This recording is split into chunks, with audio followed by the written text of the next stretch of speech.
هاي واهلا وسهلا فيكم على تشانل سيناري بفيديو جديد.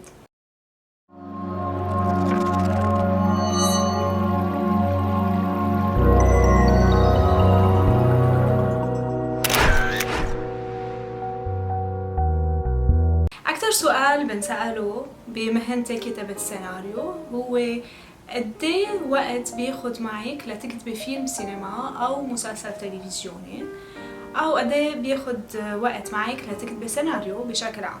هذا أكتر سؤال بيسألوني إياه الكتاب الجداد أو الأشخاص اللي حابين إنه يفوتوا بتجربة الكتابة. الحقيقة ما في جواب واحد لهذا السؤال، لأنه كتابة فيلم سينما بتختلف كلياً عن كتابة مسلسل تلفزيوني، وبالتالي الوقت كمان بيختلف بين إنك تكتب ساعة ونص أو ساعتين لفيلم سينما وبين إنه نكتب 30 ساعة أو أكتر لمسلسل تلفزيوني. كتار من الأشخاص بيعتقدوا إنه كتابة المسلسل بتاخد وقت أكتر من كتابة الفيلم، وهذا الشيء منه صحيح. بالعكس، كتابة السينما أو كتابة الفيلم السينمائي بتاخد وقت أكتر بكتير من كتابة التلفزيون أو المسلسل التلفزيوني. For example، إذا كتابة فيلم سينما بتاخد وقت معنا تقريبا سنة لنخلص الفيلم نخلص السيناريو تبعه، ممكن نقدر نكتب 30 حلقة تلفزيونية بفترة تقريبا 6 شهور. بهيدا الفيديو رح نحكي عن قديه بياخد معنا وقت كتابة فيلم سينما، وإن شاء الله بفيديو تاني بنحكي أكتر عن كتابة المسلسل التلفزيوني. عادة لما منتج يسألني قديه بدك وقت كرمال تكتبي هالفيلم، بطلب ما بين 8 أشهر ل 10 أشهر من الوقت. معظم الكتاب العالميين أو كتاب هوليوود المعروفين بياخدوا وقت كتير طويل لينهوا كتابة فيلم سينما بفترة ما بتقل عن سنة. وأكيد في أفلام انكتبت بوقت كتير قصير، ولكن كل فيلم له ظروفه الخاصة يلي بيمرق فيها، وكمان ظروف الكاتب أو المنتج أو المخرج هي يلي ممكن تأثر على قد ايه وقت ممكن ياخد معنا سيناريو للي ينكتب. ولكن بهذا الفيديو رح نحكي عن الوقت المقبول يلي نحن بنطلبه عنا بالدول العربية، طبعا لأنه سيستم هوليوود بيختلف كتير عن كيف نحن بنشتغل سينما بالدول العربية. أنا بعرف إنه الشخص لما يكون محمس وبده يكتب الفكرة يلي عنده إياها ويبلش بكتابة النص وبده يخلص قد ما فيه بسرعة كرمال يقدر يشوف النص تبعه عم يتصور ويقدر يروح يحضره بالسينما، بيكون مستعجل، وأول شغلة بيعملها إنه ببلش يكتب المشاهد إما على الورقة والقلم أو على اللابتوب. بدي أقولكم من هلا هيدا الشيء غلط غلط غلط. ممنوع منعا باتا إنه نبلش نكتب مشاهد من أول نهار. هيدي الغلطة اللي بيوقعوا فيها كل الكتاب المبتدئين. هال10 أشهر اللي بنطلبها هي بتتقسم على كذا مرحلة. أول مرحلة هي مرحلة الريسيرش أو مرحلة البحث عن المعلومات، وهي مرحلة كتير مهمة بكتابة السيناريو. لما نقبل إنه نكتب فيلم سينما عن موضوع معين، المفروض إنه نكون نحن ملمين بهذا الموضوع اللي عم نكتب عنه. مثلا إذا كنا عم نكتب شخصية أساسية بالفيلم وهيدي الشخصية بتشتغل حكيم، مفروض إنه نتعرف على مهنة الطب، أو على القليل نتعرف على الزاوية المعينة اللي نحن بدنا نعالج فيها القصة تبعنا من خلال هالشخصية. وأكيد بالفيلم عنا شخصية كتار، وبالتالي كل شخصية بدنا نعطيها مهنة مفروض يكون عنا فكرة واضحة عن المهنة تبع شخصيتنا. أكتر من هيك البحث عن معلومات حول القصة، وكمان هيدا الشيء بيتوقف على نوع القصة يلي عم نشتغله. إذا عم نشتغل قصة جريمة قتل، أكيد المفروض إنه نبحث عن جرائم القتل يلي صايرة بالحقيقة، أو حتى جرائم القتل يلي تعالجت بأفلام سينما تانية أو حتى بروايات. المهم مفروض إنه نعمل بحث شامل كامل ومتكامل عن الموضوع وعن الشخصيات يلي نحن حابين انه نكتب عنهم سيناريو الفيلم تبعنا.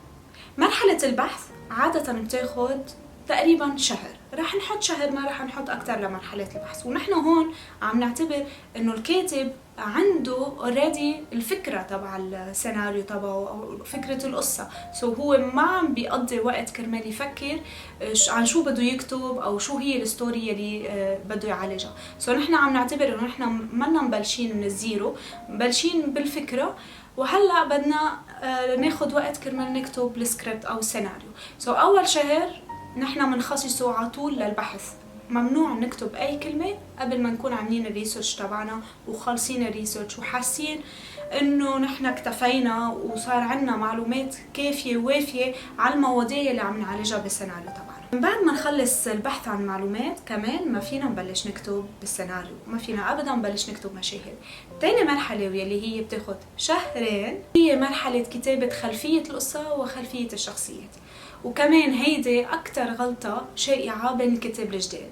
ككاتب جديد ببلش يكتب دغري حتى لو عمل الريسيرش تبعه. هون الغلط، نحن ما فينا نكتب المشاهد، ما فينا نكتب الفيلم يلي رح نشوفه بالحاضر بصالة السينما إذا ما كنا بنعرف خلفية القصة تبعنا وخلفية الشخصيات. كيف فينا نكتب عن شخصياتنا إذا ما كنا بنعرف الماضي تبعهم؟ وكيف فينا نكتب عن القصة تبعنا بالحاضر إذا ما كنا بنعرف الماضي تبع القصة ومن وين بلشت وليش بلشت؟ لكن بهول الشهرين، وبعرف إنه هن وقت شوي طويل ولكن هدول شهرين أساسيين ليخلونا نقدر نطلع فيلم متكامل بعناصر كتير قوية. بهالشهرين مفروض نكتب خلفية القصة، نحن ليش عم نعمل هيدي القصة؟ كيف بلشت القصة؟ شو كان في قبل ما يبلش الفيلم على الشاشة تبعنا؟ الشخصيات تبعنا شو الخلفية تبعهم؟ وأكيد هيدا الموضوع ببناء الشخصيات رح منخصص له فيديو تاني بوقت لاحق. ثالث مرحلة واللي هي رح تاخد تقريبا شهر ونص معنا، يلي هي نحن رح نبلش نكتب المشاهد يلي نحن متخيلينها براسنا واللي نحن بدنا اياها تكون موجوده بالسيناريو على اندكس كاردز او كروتي مثل هول يلي هن كروت صغار. ورح نعمل فيديو تاني عن كيفية استخدام الاندكس كاردز بكتابة السيناريو وكيف فيهم يفيدونا كرمال ترتيب الأفكار تبعنا وترتيب المعلومات. رح نعمل فيديو لاحق عن هذا الموضوع. ولكن لنرجع للمرحلة الثالثة هي كتابة تصور السيناريو على الاندكس كاردز. وفكرة من وراها انه نحن نقدر ننظم المعلومات او ننظم الافكار والمشاهد اللي نحن حابين انها تكون موجودة بالسيناريو. نستعمل كل كارد لمشهد واحد او لفكرة واحدة تخطر على بالنا. كيف يبلش السيناريو، كيف بيخلص القصة تبعنا، كيف يبلش الفيلم، كيف بيخلص، شو في بقلبه من هن الشخصيات، كلهم مفروض انه نكتبهم على هالاندكس كارد. لما نحس انه خلصوا المعلومات اللي عنا اياها وحطيناهم كلهم على الاندكس كارد، هون بيكون تقريبا مرق عنا 3 أشهر ل 4 أشهر. بالشهر الخامس، بين الشهر الخامس والشهر السادس منبلش نحول هالاندكس كارد لصفحات ورقية اما مطبوعة اما مكتوبة بالايد، ومنبلش انه ننظم هالمشاهد ورا بعضها. وبنفس الوقت خلال الشهر السادس بنكون عم نصلح يلي نحن عم نكتبه، لكن عم نكتب ونصلح بنفس الوقت. ولكن أول مرة بنكون عم نكتب هيدا الفيلم بنجرب إنه التصليح تبعنا ما يكون مكثف أو ما نصعب على حالنا كتير كرمال نضل متابعين الكتابة وما نوقف. المرحلة كم مرحلة صرنا؟ بحث، كتابة خلفية القصة، كتابة تصور السيناريو على الاندكس كاردز. بالمرحلة الرابعة يلي هو رح يكون الشهر السادس هو تصحيح وكتابة. لحد هون نحن بعد بلشنا أول خطوة بكتابة السيناريو. كتار ناس بيسألوني إنه نحن منا بحاجة أو بيقولوا نحن منا بحاجة لكل نضيع وقت بهال5 أشهر. فعلياً هدول 5 أشهر منهم تضييع وقت، بالعكس هن كتير أساسيين، لأنه بلا هال5 أشهر الكاتب رح يوصل هو وعم يكتب النص تبعه لنص السيناريو مثلا أو لمطرح معين بالسيناريو ويوقف وما يعود يقدر يكمل. وأوقات نحن منصير نعطي هذا الموضوع تسميات مختلفة، مثلا صار عنا رايترز بلاك أو ما عم يجيني الوحي أو ما عم بعرف كيف كمل. السبب الأساسي وراء هيدي المعضلة هي إنه نحن ما أخذنا هيدا الوقت لنعمل ريسيرش أو إنه لنكتب تصور وخلفية للشخصيات والقصة. من دون هيدا الشغل 4-5 أشهر السابقين رح نطلع بنتيجة سيناريو ضعيف مضعضع غير متكامل وفيه كتير نقاط ضعف. من بعد مرحلة التصحيح والكتابة يلي هو خلال الشهر السادس ننتقل للشهر السابع يلي هو منكون بآخر الشهر السادس منكون حولنا السيناريو من الاندكس كاردز على الورق وصرنا نشوف الفيلم تبعنا قدامنا على الورق منظم ومكتوب على شكل مشاهد. بالشهر السابع مفروض نشيل هالنص ونحطه بالجرول، بدنا ننساه لفترة تقريبا ما لا يقل عن أسبوعين، وإذا قدرنا أكثر بيكون أفضل. ليش؟ لأنه ما رح نقدر نرجع نصلح النص تبعنا دغري، لازم ناخد بريك منه، لازم يكون في مسافة بيننا وبينه كرمال لما نرجع لنصلحه نقدر نشوفه من وجهة نظر جديدة مختلفة وفرش أكتر. هاي هي الطريقة الوحيدة لحتى نقدر نعمل تصحيح شامل وكامل للنص تبعنا. من بعد ما يمرق أسبوعين أو 3 نرجع منشيل السكريبت تبعنا من الجرور وبنبلش عملية التنقيح والتصحيح المرة الثانية، وبهالطريقة نحن بنكون عم نعيد كتابة النص تبعنا أو ما يسمى ري رايتنج. يعني هيدي درافت سكند درافت أو درافت 2 من السكريبت تبعنا. نحن هون صرنا بالشهر السابع وبعد عنا بس 3 أشهر لنقدر نسلم السيناريو للمنتج. تأخرنا؟ أكيد لا، ما تأخرنا، نحن ماشيين 100% مثل ما لازم إنه نمشي بكتابة السيناريو. بالشهر الثامن منستكمل إعادة كتابة السيناريو، ولكن هالمرة منبلش قد ما فينا نهتم أكتر بالناحية الإبداعية للمشهد، بكيفية إظهار المشهد من الناحية الإبداعية أو الأسلوب الخاص فينا نحن ككتاب. ونحن بحاجة لشهر كامل لنعمل هذا الموضوع. أكيد بهذا الوقت نحن كل ما عم نلاقي غلط عم نرجع نصلحه أو عم نرجع لمرحلة الريسيرش، وهيدا شيء طبيعي انه نمرق فيه لانه رح نلاقي مرات اغلاط بالسيناريو تبعنا بتحتم علينا انه نرجع لمرحله الريسيرش ونرجع ننبش اكثر لنصلح المعلومات الخاطئه يلي موجوده بالسيناريو. بالشهر التاسع مفروض ناخذ السيناريو ونبعته لعدد من الاشخاص اللي نحن بنوثق فيهم. أنا شخصياً ببعت السيناريو تبعي على طول، في عندي عدد من الأشخاص اللي هن من الأصدقاء بوثق فيهم، ببعت لهم السيناريو وبنطر آرائهم، بعطيهم مهلة تقريباً جمعة أو 10 أيام بنطر آرائهم يبعتوا لي الملاحظات تبعهم على السيناريو يلي كتبته. وهالأشخاص مفروض يكونوا أشخاص مقربين، أكيد مفروض يكونوا أشخاص بنوثق فيهم، ولكن ما نبعت السيناريو تبعنا لأشخاص نحن منحس إنه ممكن يجاملونا أو ممكن يراعوا مشاعرنا، وبالتالي ما يكون الحكم تبعهم موضوعي وبروفيشنال. راح أعطيكم مثلا، أنا في 3 كاتيجوريز أو 3 أنواع من الأشخاص يلي ببعث لهم السيناريو. أول كاتيجوري هن أشخاص بيشتغلوا بالمهنة، إن كان بيكونوا كتاب أو مخرجين أو ممثلين ولكن أشخاص ملمين بالمهنة. تاني كاتيجوري هن أشخاص غير ملمين بالمهنة، بعاد عن المهنة ولكن عندهم هوس بالسينما وبيحبوا كتير يحضروا السينما وبيتابعوا أفلام. ثالث كاتيجوري هن أشخاص ما لهم علاقة بالمهنة والسينما منا أولوية بحياتهم.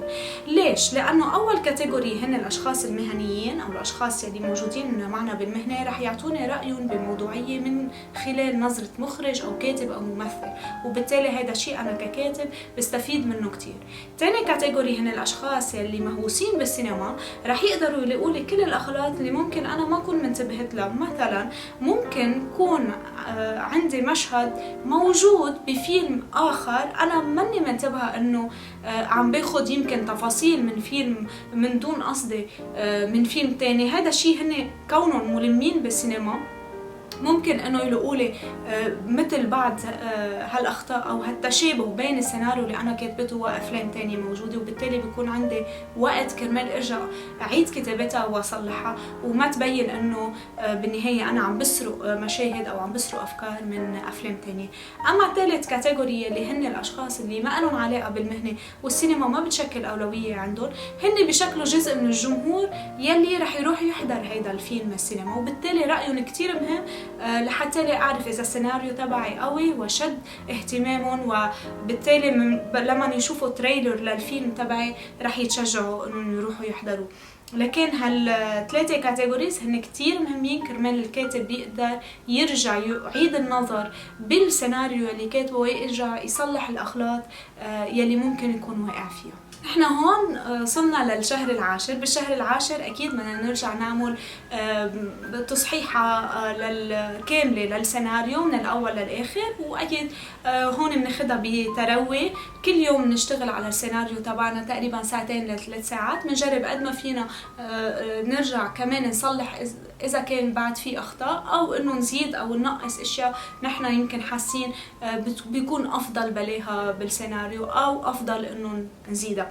وهيك بنكون استنفدنا 10 اشهر لكتابة السيناريو. اذا بدكم رأيي والشخصي بالحقيقة 10 اشهر ما كافيين ابدا.